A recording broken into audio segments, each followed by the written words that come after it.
എല്ലാവർക്കും നമസ്കാരം.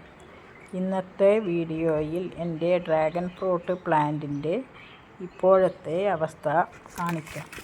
ഈ ചൂടിൽ കുറേയെല്ലാം തണ്ടുകൾ മഞ്ഞ കളർ ആയിട്ടുണ്ട്. ഞാൻ അതിൻ്റെ മുകളിൽ കുറേ വേസ്റ്റുകൾ തുണികളെല്ലാം ഇട്ടിട്ട് വെച്ചിട്ടുണ്ട്. എല്ലാം പഴയതുപോലെ ആവും എന്ന് പ്രതീക്ഷിക്കുന്നു.